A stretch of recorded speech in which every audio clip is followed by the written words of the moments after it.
Eu sou a Carol Nogueira e esse é o Item Mais da CNN. Desde que a Olimpíada de 2016, no Rio de Janeiro, acabou, começou uma contagem regressiva para os Jogos de Tóquio. Era grande a expectativa para a realização do evento em 2020, mas a pandemia fez com que os planos fossem adiados. Ao empurrar um ano exato, você empurra todo o bloco de outros campeonatos, outros eventos esportivos que estão, de uma certa forma, associados à Olimpíada. Afinal, são os mesmos atletas de ponta que disputam e também são as mesmas organizações, os mesmos organismos nacionais. Pulamos para janeiro de 2021. O anúncio é do primeiro-ministro japonês Yoshihide Suga. Os Jogos Olímpicos aconteceriam em julho, diante da perspectiva de uma robusta vacinação, não só no Japão, mas no mundo todo. Para uma boa notícia para os amantes do esporte, apesar da pandemia, a Olimpíada de Tóquio vai acontecer e vai ser este ano. A informação foi confirmada pelo primeiro-ministro japonês. Em um comunicado, o premier disse que os Jogos serão seguros e protegidos. Acrescentou que os Jogos Olímpicos podem servir como um símbolo de solidariedade global.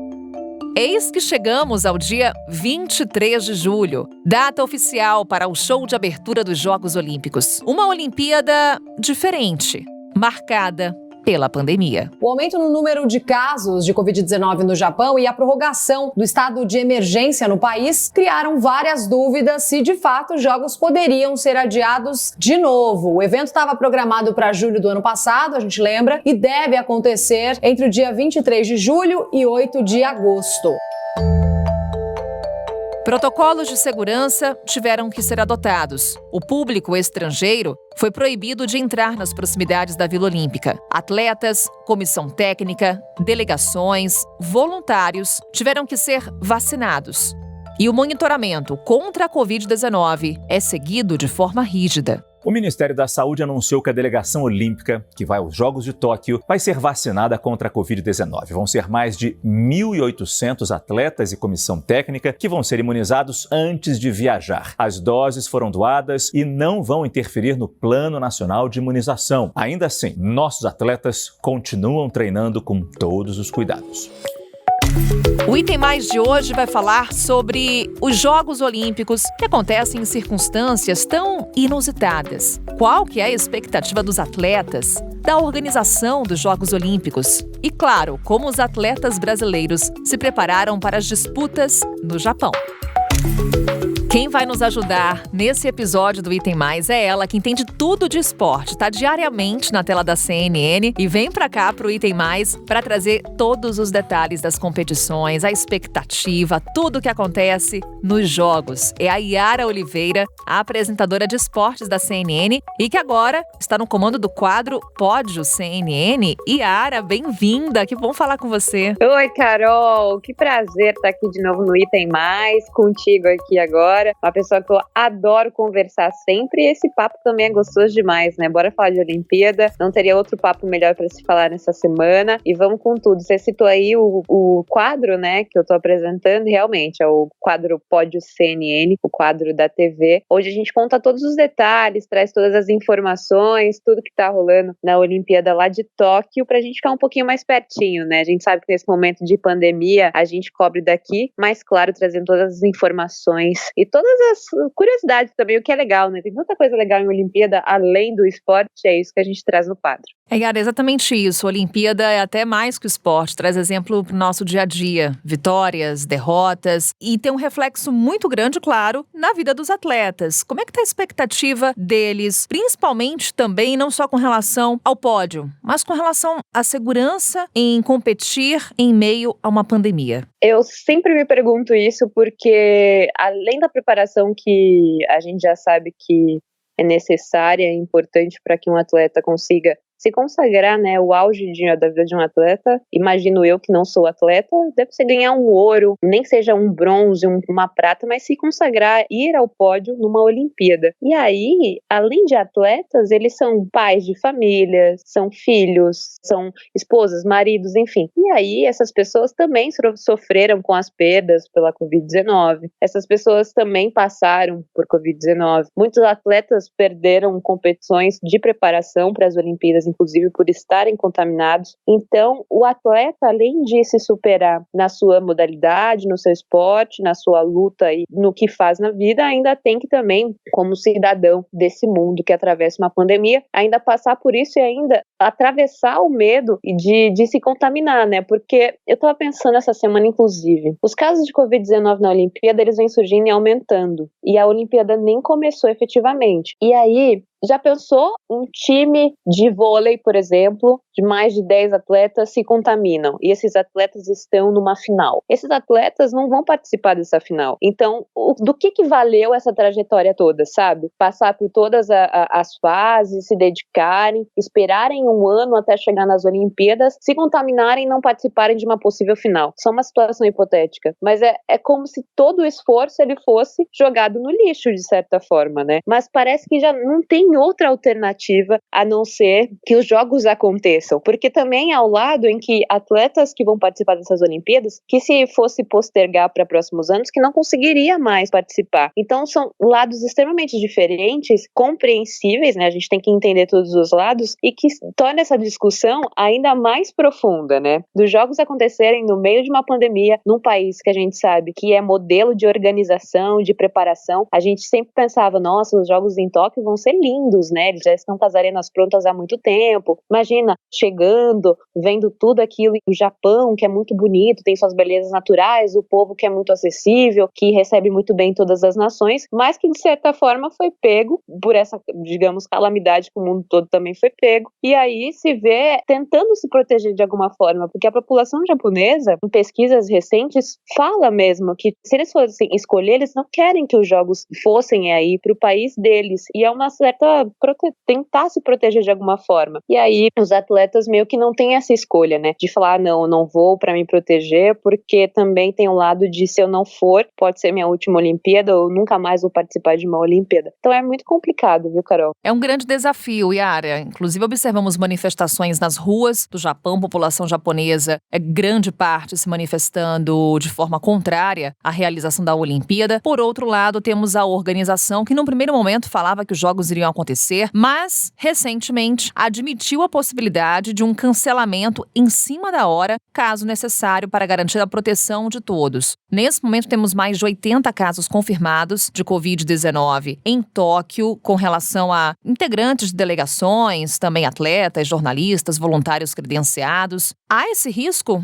A Olimpíada pode ser cancelada em cima da hora, Yara? Há esse risco, Carol. Como você me disse aí do cancelamento que foi divulgado essa semana, Toshiro Muto, né, que é o chefe do comitê organizador da Olimpíada de Tóquio 2022, né, essa edição, ele não descartou um cancelamento de última hora. Então pode ser que no meio da competição, dado o aumento de casos positivos para o novo coronavírus, caso aconteça algum surto, a impossibilidade de que competições sigam adiante por conta da contaminação pela Covid-19, pode sim haver um cancelamento. Então a gente tinha a incerteza, quando eu falei, inclusive no Item Mais, sobre a Olimpíada, meses atrás, a gente tinha a incerteza de que os jogos não iriam acontecer, e a gente está na semana que começa a Olimpíada, a gente ainda tem a incerteza de que eles possam terminar. Então, a qualquer momento, durante a competição, isso sim pode ser colocado em prática, viu, Carol? Outro ponto, Yara, patrocinadores. Muitos desistiram do evento.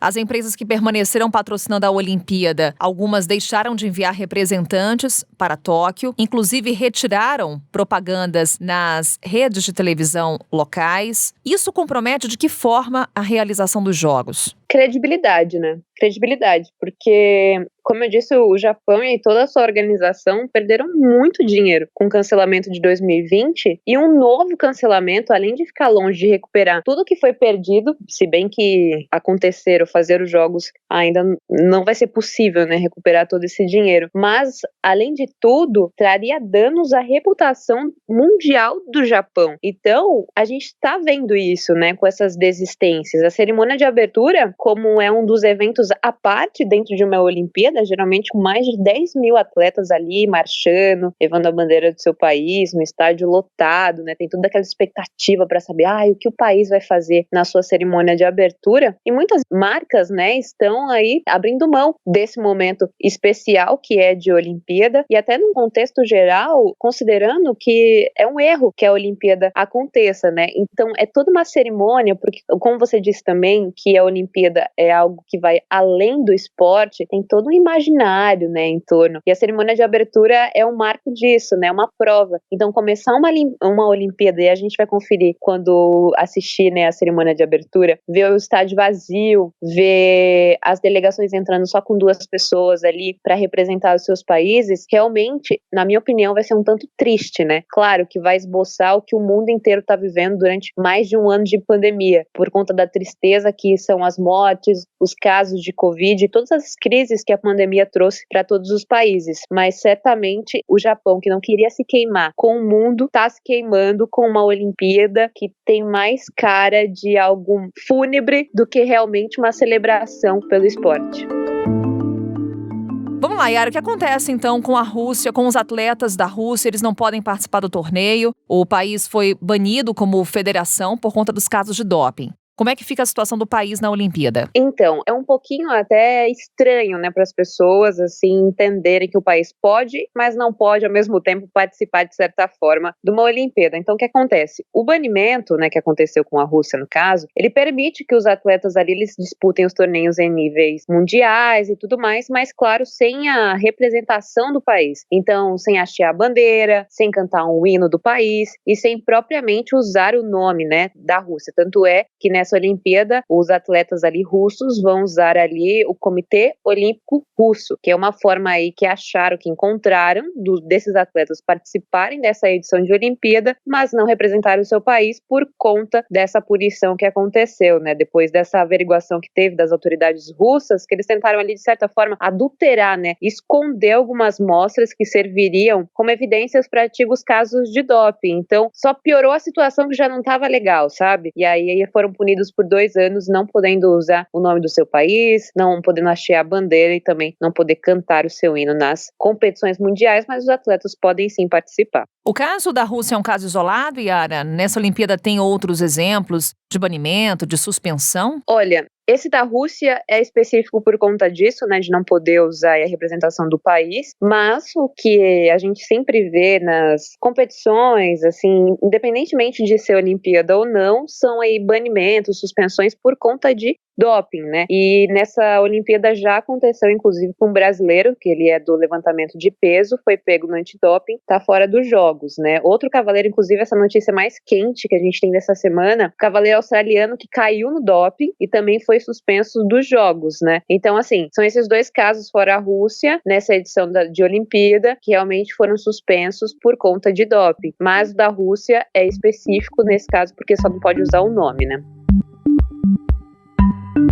Vamos olhar para os participantes da Olimpíada. A gente falou aqui bastante da Rússia, mas e os outros países? A gente consegue apontar quem é o favorito, quem deve ficar ali no topo do ranking de medalhas? Olha, as maiores delegações, a gente sempre olha por esse lado, assim, e também dado o retrospecto, né, das últimas edições de Olimpíadas e tudo mais, a gente considerando aí, tomando por base, a delegação do Brasil, que tem 302 atletas, olhando para os Estados Unidos, que está sempre ali no topo, né, do quadro de medalhas, a gente fica até querendo chegar um pouquinho mais perto sempre, eles têm 613 atletas. Já o Japão, que está ali em segundo lugar, tem 591. Então, esses países com uma delegação tanto maior, né, que propriamente dita do Brasil, que tem 302, realmente tem mais chances de pódio, né, porque eles ali ocupam, digamos, povoam melhor a competição, né, e tem, claro, tem esportes que eles são imbatíveis, como, por exemplo, o beisebol, de soberania, que inclusive entrou o softball, né, que aí eu vou explicar daqui a pouquinho. O beisebol e o softball, eles são esportes novos, mas são de domínio norte-americano. O softball, ele é praticado pelas mulheres, é uma espécie de um beisebol mais simplificado. E o beisebol praticado, então, pelos homens. Então é só um exemplo, mas o Brasil, ainda bem, viu, Carol, tem muita chance de pódio. E de ouro, prata, e assim, tem chance, por exemplo, no skate, que é um dos esportes novos, né, um uma das novas 5 modalidades que entraram nessa edição. Quem sabe pode até ter um pódio aí com 2, 3 brasileiras, no caso da Pamela Rosa, da Raíssa Leal, a Raíssa Leal que tem aí 13 anos, é a mais nova da delegação na história, da delegação brasileira, e tá também nas Olimpíadas. Então, a gente fica de olho nos nossos aqui, que Gabriel Medina e Ítalo Ferreira são grandes nomes também do surf, que estarão por lá. O Gabriel Medina, inclusive, se for olhar para o Brasil, é o que está numa melhor fase aí, que o ouro está praticamente estampado, né, na cara. Não sei que aconteça uma grande zebra e não dê certo. A gente não fica aqui jogando zica nenhuma, a gente quer que aconteça, mas é isso. O Brasil tem muitas chances de pódio no surf, no skate, no atletismo com a Alisson dos Santos, no boxe com a Beatriz Ferreira e um esporte que eu gosto muito de acompanhar, acredito que você também, Carol, vou até querer saber de você, a seleção de vôlei, tanto a masculina como a feminina, são sempre jogos incríveis, né? Quando a gente pensa em Olimpíada, a gente sempre lembra das nossas seleções de vôlei e realmente são 2 seleções que podem aí aspirar pódio. E eu quero mesmo é que dê certo, né? Queremos muito. E a gente já começou com o pé direito, né, Yara? A gente teve já competições no futebol, tanto no feminino quanto no masculino. E aí o feminino, aquele show, goleada das nossas meninas. É sinal de que por ali também o Brasil pode dar certo? A seleção brasileira, né, feminina, que começou super bem, aplicando uma goleada que mostra que elas são a representação do que é o futebol feminino no Brasil e da luta que é. A gente olha pra Formiga, pra Marta, pra Debinha, pra outras jogadoras, pra Bia Zanerato, que estão lá lutando há tanto tempo por um ouro e que se dedicam, que lutam por outras causas, que se manifestam, que estão sempre presentes nas causas igualitárias. E elas começando, ganhando por 5-0 em cima da China, dá aquele gostinho de que, tipo, pode ser que dessa vez tenha um pódio e que o Brasil esteja lá ganhando ouro. Em contrapartida, a seleção brasileira de futebol masculino, e a gente não tem nem que comparar, porque são histórias completamente diferentes, entrando no mérito, assim, de comparar que o futebol feminino já foi proibido no Brasil durante décadas. Então, não existe isso de falar, mas o futebol masculino é mais legal que o feminino por conta disso. Ou nas Olimpíadas eu vou olhar pro futebol feminino porque eu olho pro futebol masculino na Copa do Mundo. Para mim são 2 esportes diferentes até, se eu for olhar pro futebol feminino e pro futebol masculino.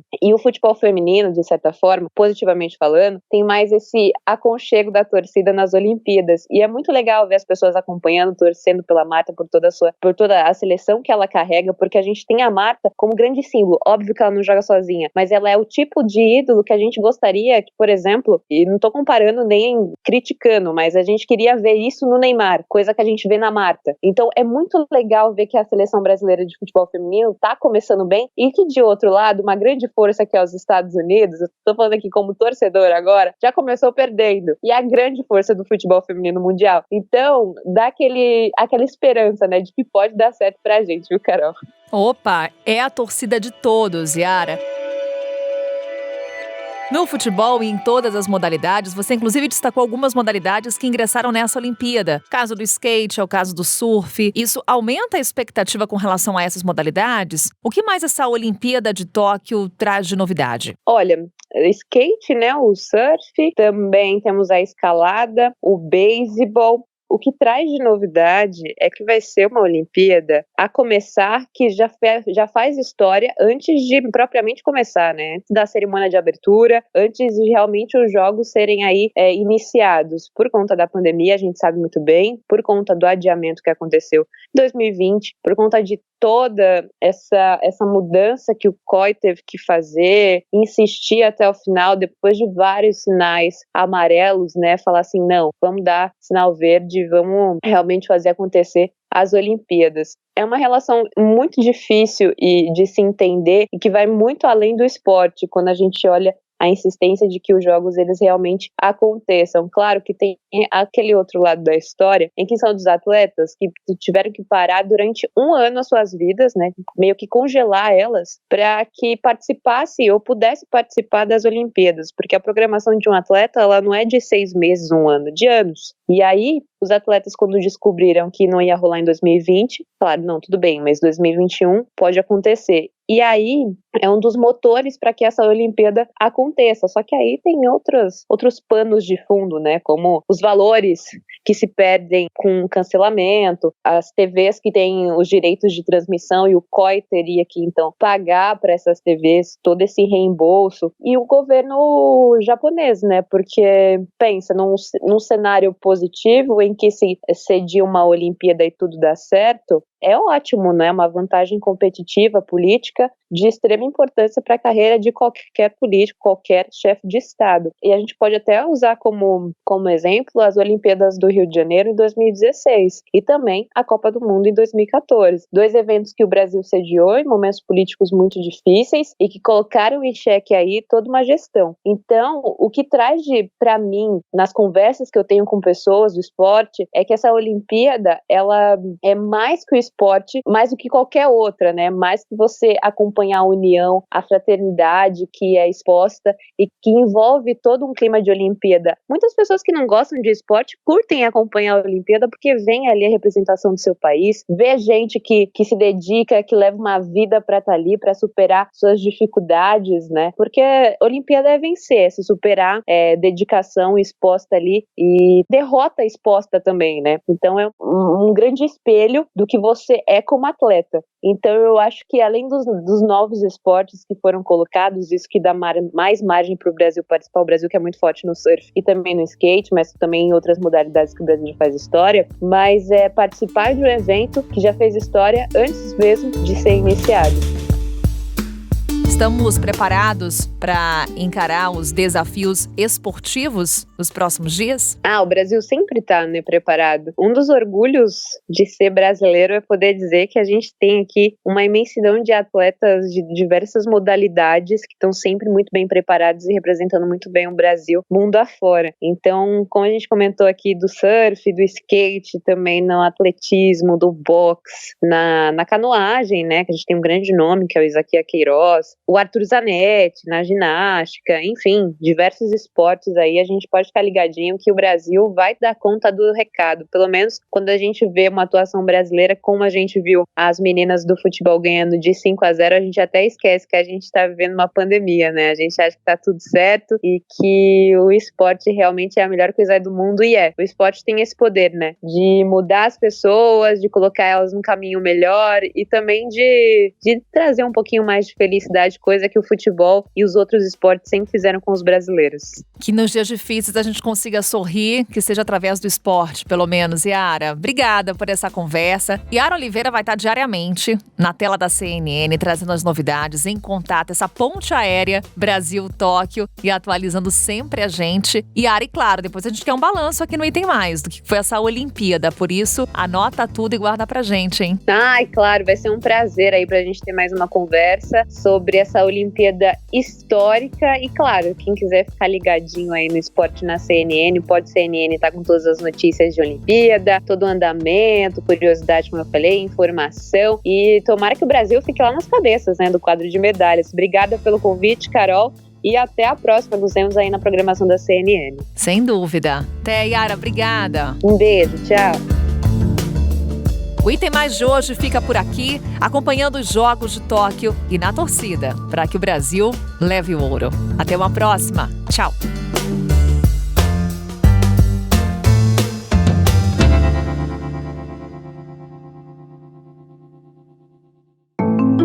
Com a apresentação minha, Carol Nogueira, esse podcast foi produzido pela Maremoto para a CNN Brasil. Roteiro e pesquisa, Daniel Miller. Pauta e produção, Danilo Santana. Operador de gravação, Nathan Kleiman. Edição e sonorização, Murilo Lourenço. Coordenação geral, Paula Weinberg. Coordenação de produto, Verônica Schneider. Coordenação editorial, Diego Toledo. Direção de jornalismo digital, Daniel Tosi. Você também pode ouvir o Item Mais no site da CNN Brasil e aproveite para conhecer os nossos outros produtos em áudio. Acesse cnnbrasil.com.br/podcasts.